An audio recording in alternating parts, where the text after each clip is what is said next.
Hey everyone, welcome to the booth here at Createx Colors, and today in this video we are going to kind of give a little bit of an overview and kind of take you through the steps during the step-by-step process of a restoration of an old Suzuki bike, right? So what I have in front of me are kind of a few different stages of where we are in terms of in the finish of the product. So the very first thing we're going to do here is talk about basically getting started from the ground up, right? So in this particular instance, I have a bunch of different examples of the parts. And the cool thing is it's a pretty minimalistic bike in terms of the parts. This is everything you see for the bike. So we have the tank, side covers, and a rear tail section, and then just a front fender. It's kind of like a hooligan bike. So it's pretty cool, kind of like a Ducati Mazda, but Suzuki's version. So getting started, this originally had the Suzuki writing right on the side of the tank, and this was actually under the clear, right? So they did the color, they put the Suzuki letters down, and they cleared over the top of that. So we're doing this over, freshen up the color. It's going to kind of be an OEM kind of color, a little bit darker, a little less red. So what I had to do was sand this off, right? Because just kind of cutting these out and peeling off the stickers, what you're going to see is kind of a shadow, like a halo of the remnant of where the Suzuki was. So really, to do this correctly, you got to sand that down. So I actually sanded right through. This is original paint, so it was like 1 or 2 layers thick, between the top coat and the primer and the actual color coat. So it was pretty simple, but I had to feather that out. And for that, because it was bare metal, there were a couple little odds and ends in terms of chunks here and there. So I did the same thing here, and you can see when I kind of back taped this, I kind of did a soft edge, right? And that's kind of one of the things I want to talk about too, is priming this. There was no reason to put primer in certain areas. So try to keep it as minimal as possible. And the whole reason behind this is actually just to cover that bare metal section and give me something to block. So that's why this is white primer. There's a little bit of actually Automotive sealer black over the top that's dusted as a guide coat. So this is kind of my visual when I do my inspection here. When I sand this, I can see if there's any highs or lows, right? Anything that's high, as soon as I drag a block over this, I'm going to see white right away, and anything that's low is going to stay black from that guide coat. So you can see, it's kind of your indication of you need to prime some more. If you start breaking through, the last thing I want to do is kind of bust through this epoxy primer down to bare steel. So once I get this all sanded to my liking, I can see right here, there's a little bit of a dent, so I'm going to have to do a little bit of glaze there. This is going to get finished sanded at about 320. And then what I'll do is, this is, at this point, back sanded, what we call back sanded. It's feathered off with just 320 and a red Scotch-Brite pad. So what I'll do is continue on sanding the rest of this, and I'll give it one nice coat of Automotive sealer to finish this all off, right? So the same thing in the back. We had a few spots in the back of the tank where the seat was. We were kind of chafed, and it was just bare metal. So I wanted to go through and put an epoxy primer down. The epoxy locks down the metal, keeps it it's an impermeable layer, right? So moisture is not going to get in there. The Automotive sealer will go direct to metal, no problem, but there really isn't anything in terms of a corrosion prohibitor. So it's not something you want to use on really large areas of bare metal. So that's the reasoning behind the epoxy primer. Now the key for this is to let this really, really dry up, right? So I'm going to wait 2 days. I put this down and wait in 2 days, then I'll open it up, sand it, and then at that point we'll be good to go to top coat it with our Automotive sealer. So basically what's going to happen is every part of this is going to be finished in our Automotive sealer gray, right? So now I have a few other examples. I have another side cover. This was an original piece, the same thing. It had the part number or the model number of the bike on the side, right? This is a side cover that goes down kind of on the side of the tank, right? So same thing. This was over the top of the clear, but when we pull those off, you can see it started to kind of pucker the factory coating, right? The factory finish, so it makes little high spots. If you just skate over those and sand them flat, even though they'll feel flat, when you start putting clear or base coat and all that over the top, and you look at them from the side, you might see, again, kind of like a halo of where those used to be, unless it's perfectly laid down in the exact same spot. So the last thing you want to do is run into that problem. So the same thing, what I did was feathered that area down to basically the factory plastic, which actually looks like this, because we happen to find a brand new old stock piece. So I basically feathered this one down just where the area where that decal was, so it was raw plastic, and did the same thing. Now I put 5 coats in this area, right? I did not put 5 coats over the entire piece. There's no reason for me to build up that kind of material on the edges, especially in certain reveal areas where you don't need, all I'm looking to do is just kind of seal that plastic up and lock it up and give my base coat something to stick to. I don't need to go in these areas really thick and start building this up. It's unnecessary. And the chances of you going back in here and sanding this down and knock enough material off so you don't have that big mill thickness are slim to none, let's face it. It's easier to go in here with a gray Scotch pad and just kind of lightly scuff over it and you're good. So that kind of brings me to this example as well, this tail piece, right?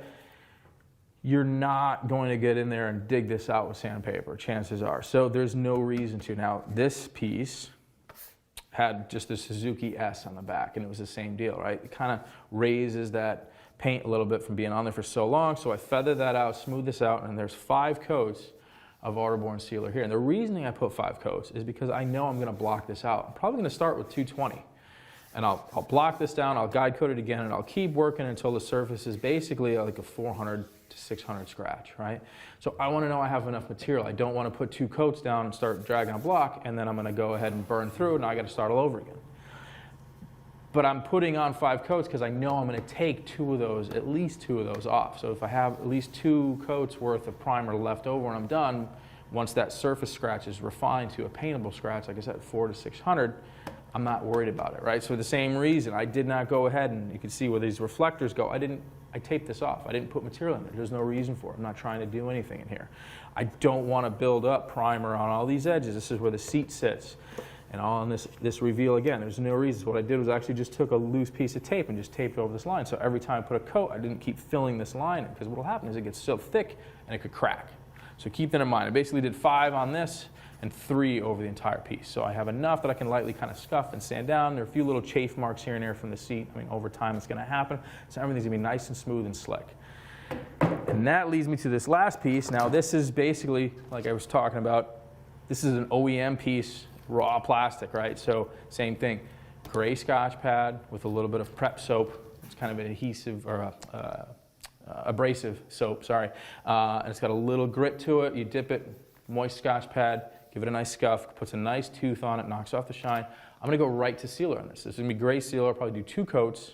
That's it, because all I'm gonna try to do at that point is kind of knock down any dust nibs or any kind of little texture that I might have, and that's it. It's gonna be ready for paint. Then we have the last part here, the fender. This is the front fender. This is an original finish in really good shape.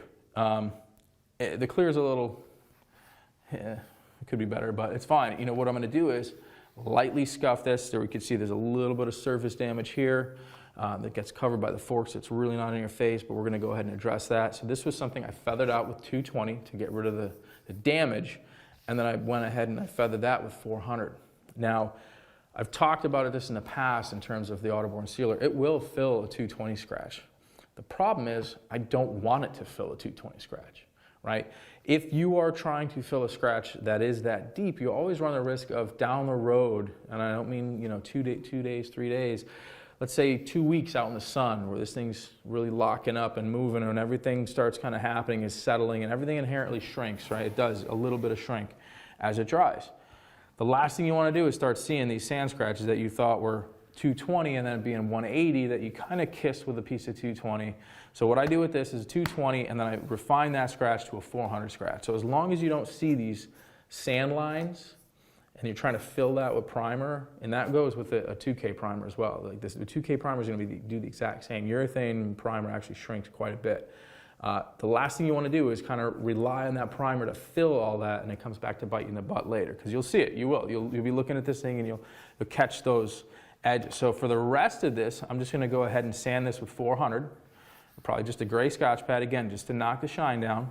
And I'll do 2 coats over this, and I'll do 1 coat over the whole fender, call it done. That's ready for paint. And this will be addressed. There's no body work here per se, it was just a couple little chips, so that's going to be in a perfect spot. So I can just kind of lightly kind of block that in, real light, and it'll be ready for paint. So once I go ahead and get all this done, we'll get these set up and we'll start putting some base coat down. So stick around. All right, guys, welcome back. Before we kind of get into the actual base coat process, we're going to kind of take each individual case and kind of review what it is that we have, what we're doing, right? So before when I talked about it in the intro, there were 2 little chips right here, right? So I went ahead and I feathered those out. I hit them with a little bit of 180 first just to break off that chip. And then I finished it with 220. And then what I did was I actually made these two kind of touch, because the last thing you want to do is have all these little circles, these rings everywhere. It looks like a topographical map. So I actually kind of bring them together, kind of create that feather edge, because you want a nice smooth transition from the high to the low. Even though it doesn't feel like it, this is still high and then low and then high again. So when I did this with a pretty hard rubber block, just flexible enough that I could sand out those chips, and it keeps a shape, and I'm actually sanding down what I want and not just kind of floating over it. But now I'm going to talk about kind of refining that scratch and back sanding that area that I don't want to continue breaking through. I kind of want to keep this contained, right? So I have 400, but what I do have is kind of a backing block made out of a piece of gray Scotch pad. So it's cut to hold the blocks. The last thing you want to do is sand with your hands, right? Because you're going to make little grooves, little finger marks, little palm indentations. No matter what you do, no matter how hard you try to keep it flat, you're going to do it with your hands. So this will take up the shock from my fingers and kind of, you know, stretch or make that surface contact a little more broad, make it a little more even in terms of what I'm doing. Because what I want to do is kind of go in two different directions.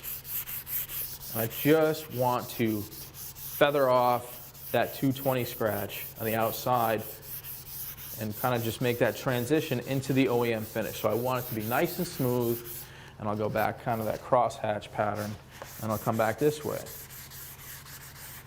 Now I can ride the edge of this curve, and because I have this backing pad, this interface pad right between my hand, I know I'm not creating more damage that you honestly won't see until you start putting clear over the top of this. You put base coat on it and you get it shiny, and all of a sudden you start seeing these little chops, and that's from your hand. So keep that in mind. Anytime you're doing any kind of body work, even repairs like this, try to use a tool, use a block to just kind of even out that contact patch and make it nice and square instead of those little ridges and grooves. So now that this is all 400, what I'll do is I'll take this and I will get the rest of this with a gray Scotch pad and some scuff paste. So what I'll do is I'll grab that and I'll show you guys exactly what I mean, because that's the exact same stuff I use on that raw piece as well. So that was just 100% raw plastic, gray Scotch. Sometimes on raw plastic, and that's the thing too, plastic is really tricky. You know, there's so many different kinds of plastic. Some are slick and oily feeling, some of them are harder. Some of them, if you're too aggressive with how you sand, you kind of open it up and you'll get some oils and all the mold release will come back out of the plastic. And if you're using a tool like a DA or a sander like that, sometimes too much speed kind of causes the same thing. It'll kind of like reflow almost the nylon or the olefin plastic and kind of float it to the surface. So for something like that, you want low aggressiveness. All you're trying to do is put a light tooth on there and knock the shine off. So what I'll do is I'll show you exactly what that is when we come back. Hey guys, welcome back. We're talking about scuff stuff. This is actually the name of this particular product that I use. I've done some other videos, and I think we've used this in the past and some other videos that we've done when it came to surface preparation. You don't have to use this. I've been using this stuff for a long time. We've been around for a long time in this company, Presta.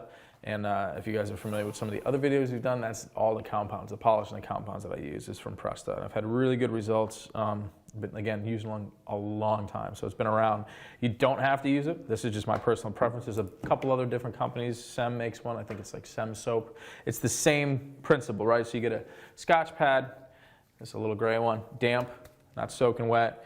You basically just wipe it in here, and there's an abrasive. It's like toothpaste, right? So there's an abrasive in here, and the nice thing is, if you're at the point where you've already, which you should have, cleaned this in terms of a solvent-based wax and grease remover first, right? So anytime you start to sand something, you want to kind of have a ritual in terms of decontaminating that product. So a little bit of soap and water, like a car wash soap, works great. Water to get all like the loose stuff off. And then wipe it with a pretty aggressive solvent-based wax and grease remover. And that's going to do is get rid of any wax and grease. So any kind of contamination, whether it's from road grime or if the car has been waxed or the part, whatever the project has any kind of a protective coating on it, typically that solvent base is going to kind of help strip that surface, strip that wax. The last thing you want to do is have random spots of surface contamination to actually start grinding it into your finish if you're sanding it. If you're sanding that paint and there's stuff on the surface, you run the risk of actually kind of redepositing it somewhere else on the fender or just kind of sanding it in. Now you're going to be painting over that. So start with an aggressive solvent, wax and grease remover, and once you're at this stage where this has already been cleaned and everything inside and out, it's all good, ready to go, I'm going to move, especially with plastic parts, to a water-based pre-cleaner, right? So it does the same thing, but it's water-based, and what it will do, at least on parts that are plastic or fiberglass, is kind of neutralizes the static, right? Now right now I'm using a water-based pre-cleaner. This actually has a little bit of a cleaning property in it as well, real mild.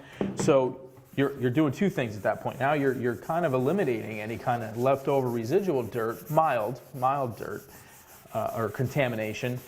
And now when I go after this with a water-based wax and grease remover, right? Any kind of residual stuff left over that you don't rinse away, once you're done doing this, you just wash this with water. So a hose or at your sink, whatever, just kind of a blast, and I'll just keep using the same Scotch pad until this comes clean. Now when you're using the water-based cleaner, it's the same material, right? So this is a water-based product. You're washing it with a water-based product as well. So it's not like a dissimilar material. And then once you're at this stage, there's no reason for you to have to use something extremely aggressive unless you were sanding this with like a piece of pepperoni or something like that. So once you're at this stage, that's why I'm wearing gloves. You got a lot of times we get comments when I'm doing projects here, you're like, oh, you don't have any gloves on, but that's most of the time. It's just on camera and we're kind of doing it as a demo, but this is actually a piece we're gonna paint, so it is imperative for two reasons. A, you're protecting yourself first and foremost, and two, you're protecting the substrate, whatever it is that you're gonna paint your project. So I will go ahead and continue on scuffing this. I will blast it off a little bit of water, and then like I said, the last step is going to be hitting it with a little bit of water base. In this case, it's PPG SX 394. That's their water based. So we'll give it a wipe down, and it'll be ready for some base coat. Hi guys, welcome back. Fender is completely scuffed. You can see exactly what I mean. It's just kind of nice, kind of a satin kind of look to it. Just knocked the shine off of everywhere else, feathered out that area in the top. I can't really show it to you because I actually have this fender taped to the table. I'm not a huge fan of spraying parts on tables only because sometimes they rest on edges, the leading edges, but in this particular case I was able to prop it up, so just keep that in mind. And for what I'm doing for primer, it's not super critical in terms of being able to get all underneath. And one of the other things I want to talk about real quick is it's taped down and taped to the table, because the last thing I want to do, even in the primer stage, and I see this a lot, we were joking around here the last time we were talking about something like the old tire covers, the canvas wheel masks, you know, when guys would put them over cars, just hammer paint right across the door, the door into the quarter and into the wheel opening, and you have primer everywhere, and it's just like why they would do that, I don't know, but I've seen it a lot. So I have this completely back taped, so none of this sealer is getting on the inside edge of this fender, because that's the last thing I want. And a lot of times is what I've seen, and actually one of these parts, the backside, that leading edge of the backside of the parts, I can actually tape on it and peel the paint. It was a refinish, obviously, and I can peel that paint right off, and that's something you don't want to have. So if you're not scuffing it, if you're not sanding it, try not to paint it, because you're just going to create more problems. The last thing I want to do is rely on all the adhesion on the outside, and this wraps around that edge, and it's stuck to paint that's not stuck to the fender, and then you go to untape it and it peels off. So just food for thought. Even though it is primer and it doesn't seem like, oh, it's not as critical as paint, the last thing you want to do is be peppering unnecessary areas with primer that you're either going to not sand, or it makes for a cleaner job. It makes your life a lot easier. So it takes 2 seconds to kind of just tape this up and get it ready. And then the other thing it's doing too is just locking it down to this table, so I'm not going to be spraying this. I'm not going to be chasing across the booth floor. So enough about that. Primer gun, I got a 1/4 tip. This is our Autoborn Sealer Gray. That's what I used on everything else up to this point. I'm using gray because it's kind of a neutral color in between this kind of champagne gauge color, so it's perfect. It's going to be a perfect ground coat to color key everything and be uniform. The last thing you want to do too is have 3 different colors primers for the same base coat. And even though this color covers fairly well, if I had a piece that was black primer and gray primer, there's a possibility if the 2 coats or 3 coats, it could show a little cast difference. You know, you might not see it right away, but you don't want to do that. That's kind of one of the reasons we use the sealer too, is just to even color key and everything. Ground coat's all the same. 2 coats is going to look like 2 coats. Is going to look like 2 coats across all the pieces that you're doing. So that's pretty much it. Just gave it a quick wipe down. Again, wax and grease remover at this point was water-based.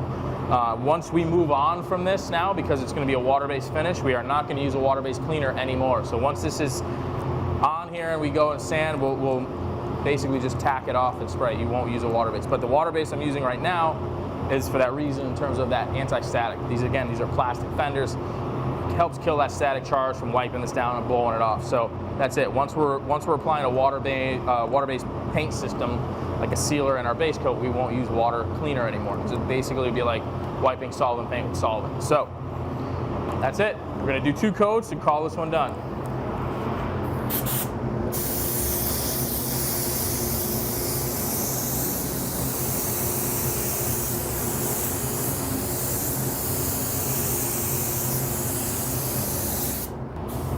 Hey guys, real quick, I wanted to touch on something. While we have this in prime, you guys saw I just put that first coat down, and I applied this very much like I would a base coat or a clear coat. Just a medium wet overlap, 50%, keeping a nice wet edge from start to finish on this fender. You can actually see on this side, you guys can't see it, but it's starting to dry up now, and it has a really nice, super smooth finish to it, and that's something I want to talk about. And a lot of problems I see with primer in terms of the application.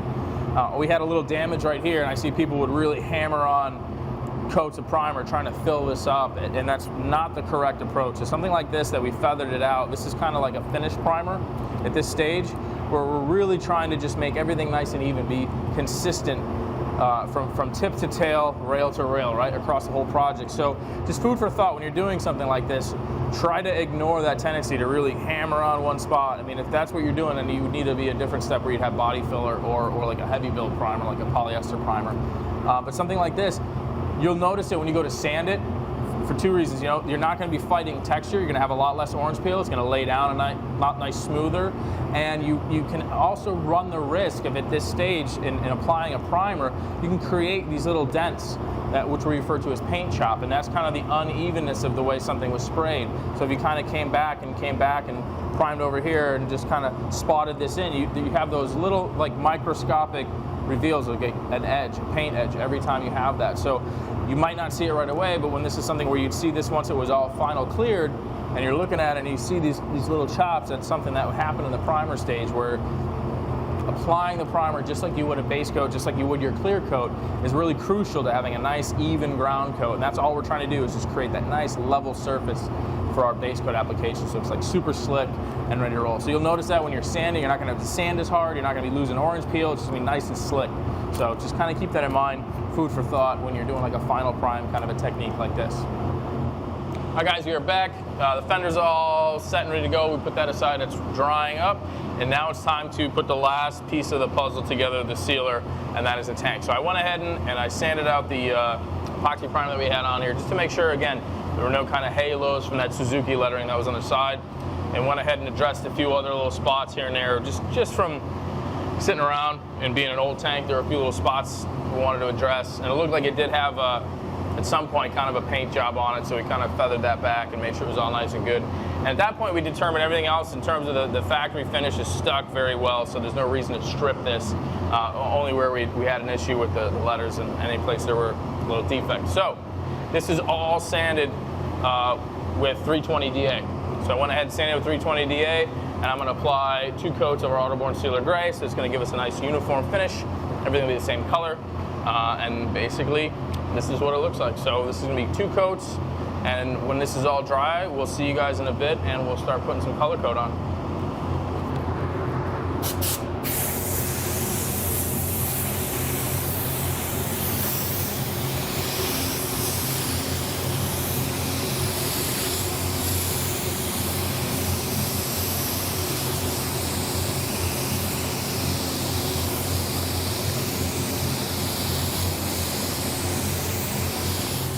Hi guys, welcome back. Everything is totally prepped and ready to go. All my sealer is locked up. I gave it a day to sit really nice. It kind of lightly, you can see over the tank, I just kind of skated over. I didn't really sand super aggressive other than where I had the body work, where I essentially primed it, just to make sure everything was nice and straight and even, no rings or anything like that. That's the beauty part of the sealers. It's not like I have to treat this like a 2K primer where I have to sand it to totally remove any shine. This is still going to accept our paint, no problem. So we're talking about color coat now. We're in the first stage of actually applying the color. The color we're going after is actually a blend of our metallic platinum, our wicked metallic platinum, and our wicked charcoal viola. So these 2 colors at a 4-to-1 mix, so 4 parts platinum, 1 part metallic charcoal viola, and it gives us this color, which is actually really close to the OEM colors, just a little less red. The owner wanted to pull the red out of it just a little bit, which is easy because I'm not matching it 100%, but it's really close.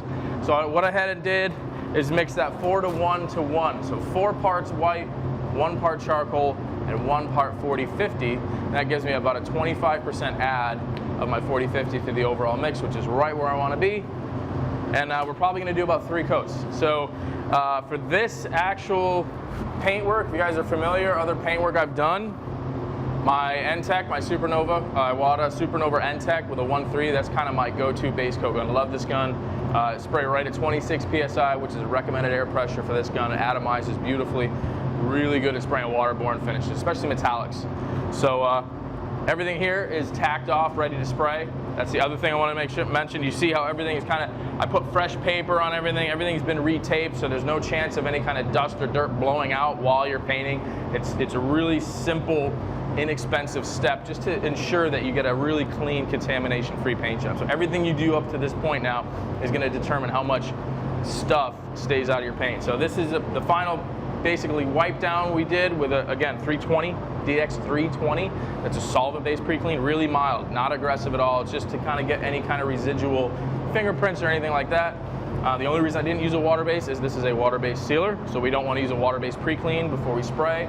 And then just a tack rag, just to make sure it's totally surgical. So we're gonna go ahead and put a coat of base down.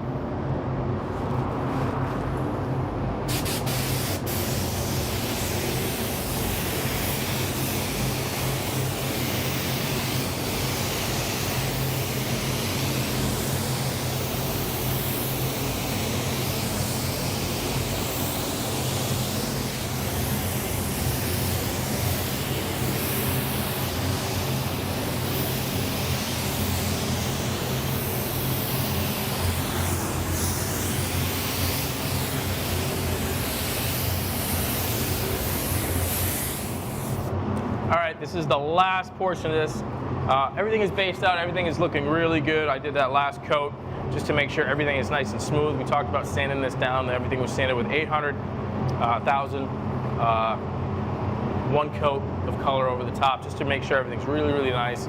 And now we're gonna actually talk about the drop coat, which is what I mentioned earlier. And a drop coat, it's not always necessary, but in certain instances with a lot of really difficult to spray metallic colors, this becomes more important. It becomes more important on larger areas. Sometimes the fenders and small tanks, it's not that terribly difficult to get nice and even. So if you have a color that looks really good, it might not be necessary to do a drop coat. But if you're doing something really large, like hoods, doors, that type of thing, really difficult to spray pearls and metallics, sometimes you'll see a little bit of, essentially call it modeling, or just a little fuzzy, funky looking areas in the application of the base itself.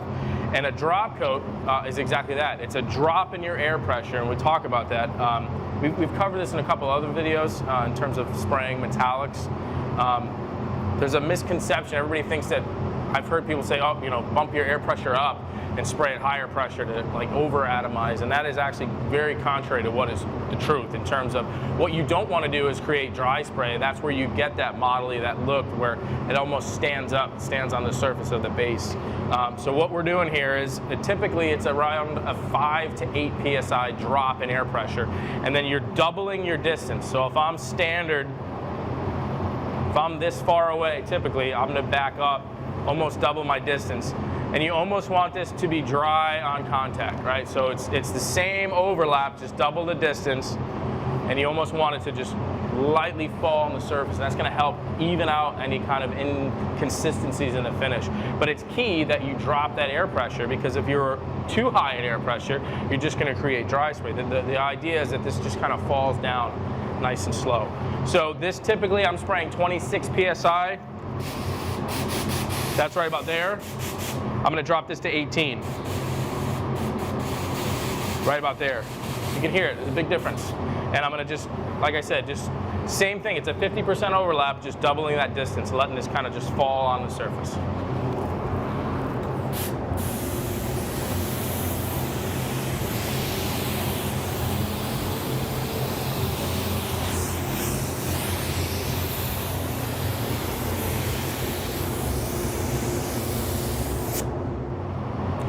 guys, welcome back, and this is the last step, the end-all be-all to this project, and that's the application of the top coat. For this, because it's an automotive type of application, we're always going to recommend a 2K urethane top coat. So this is actually a clear coat from our friends over at American Icon Finishes. They have a really nice top coat. It's a 2-to-1 mix. It works extremely well over our paint. I've tested it, I've tried it. We actually sprayed it at some of the classes that we've had, and everybody had really good feedback for it. So it's a really good quality product. We always get questions about that. So if I'm not recommending PPG, I feel comfortable recommending the American Icon. So the last thing I want to touch on real quick before we actually get started in the application is the dry time. So we broke off. I did that, basically that drop coat. I waited an hour before going to apply clear. And that's because two things. A, it was a drop coat, so everything up to that point was completely dry. So I wasn't applying anything heavy, and we're also in a booth environment, right? So good air movement, we have a controlled environment. 1 hour is kind of the sweet spot we like. We prefer, as long as everything is followed, the steps that you followed are correct, and everything is completely dry. If you're spraying open air just out on the floor in your studio, your workshop space, 4 hours. 4 hours, and that again is all kind of dependent on humidity and temperature as well, but that's kind of 70% or 70 degrees, sorry, 70 degrees and relative humidity right around 50 to 55%. So you want that big difference. So obviously if you're spraying in conditions that are outside of that, you kind of have to just make your own assumptions and you're basically change your recommendations or our recommendations based on your environment that you're spraying in. But again, booth environment in here at 1 hour is totally good. Everything is completely dry. So this is it. We're going to spray our clear coat.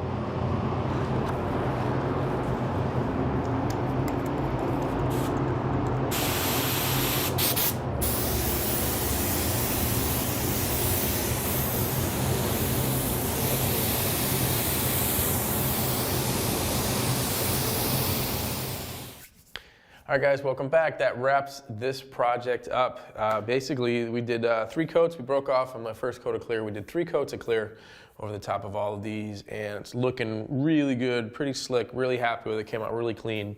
At this point, you could either sand and buff, or you also have the option to do what would be called a flow coat. That would be basically let this sit for at least a day. The longer it can sit, the better, because you really want the clear to lock up. And then you would knock this down with about 600 wet and flatten all your surfaces and basically come back and apply 2 more coats of clear. And that'll really, clear on clear always comes out super clean, super slick. You'll actually get less texture that way as well. So you could do something like that. For this particular time, what we're going to do is actually we got a little bit of lettering, some decals that have to go on here. The Suzuki lettering and a Suzuki S that goes in the back, and the GS logo that goes on here. So what we'll do is let this sit for about 2 days. I'll sand it down with 600, let it open up, let it breathe for about a day, and then I'll go ahead and put the decals on, and then we'll clear it one more time. But that's really not the paint process at this point. So we're calling this one done. That wraps this one up, and yeah, again, we'll kind of go through the steps real quick. We just did a gray sealer, right? That was our base, except for where we had bare metal. Any spot we had a lot of bare metal, we used an epoxy-based product. So at that particular point, it was PPG DPLF epoxy primer. Let that totally dry, scuff that. Everything else was all the bare plastic. Anything where we kind of reconditioned, anywhere we had body work, where we did body filler, we were using our Autoborne sealer right over that. As long as it's got about a 220 finish scratch on it, the sealer finishes and fills that very well. So 220 to 320 is kind of preferable if you can. You know, it's a little better. Finer scratch is going to be a little bit better. And then from there up, everything was all Createx products. So for Createx Colors, I'm Chris Arpin. Thanks for checking us out. We'll see you guys next time.